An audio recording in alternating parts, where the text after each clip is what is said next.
These two incidents took place in the wilderness of Tih.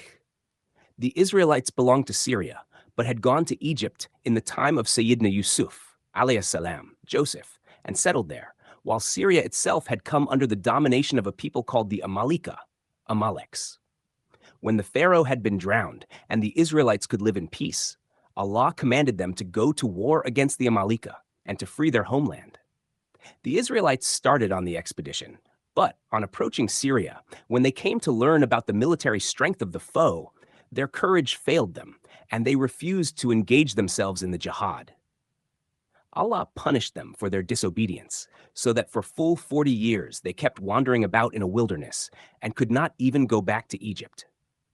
The wilderness was not very vast, but only a stretch of some 10 miles, lying between Egypt and Syria. They would make a day-long march in the direction of Egypt and stop somewhere for the night. But on getting up the next morning, they would always find themselves just where they had started from. Thus, they spent 40 years wandering about in the wilderness in futile rage and exasperation. That is why the wilderness is called Titia, which signifies having lost one's way. The wilderness was just a barren space without a tree or a building which could offer protection against heat or cold. There was no food to eat and no clothes to wear. But in answer to the prayer of Sayyidina Musa, alayhi salam, Allah made a miraculous provision for all their needs.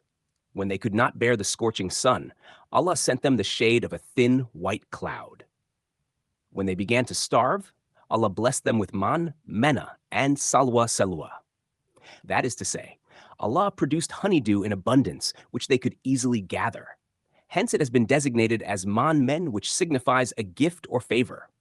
Then, quails would not flee but come around them, so that they could catch the birds with little effort. The two things being unusual, the Holy Quran says that Allah made them descend for the benefit of the Israelites. Similarly, when they were thirsty, Allah commanded Sayyidina Musa alayhi salam to strike a rock with his staff, which made 12 streams gush forth, as the Holy Quran narrates in another place.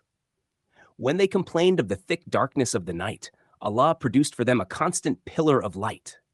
When their clothes began to wear out, Allah showed another miracle. Their clothes would neither go dirty nor wear out, while the clothes of the children grew with their growth. Qurtubi.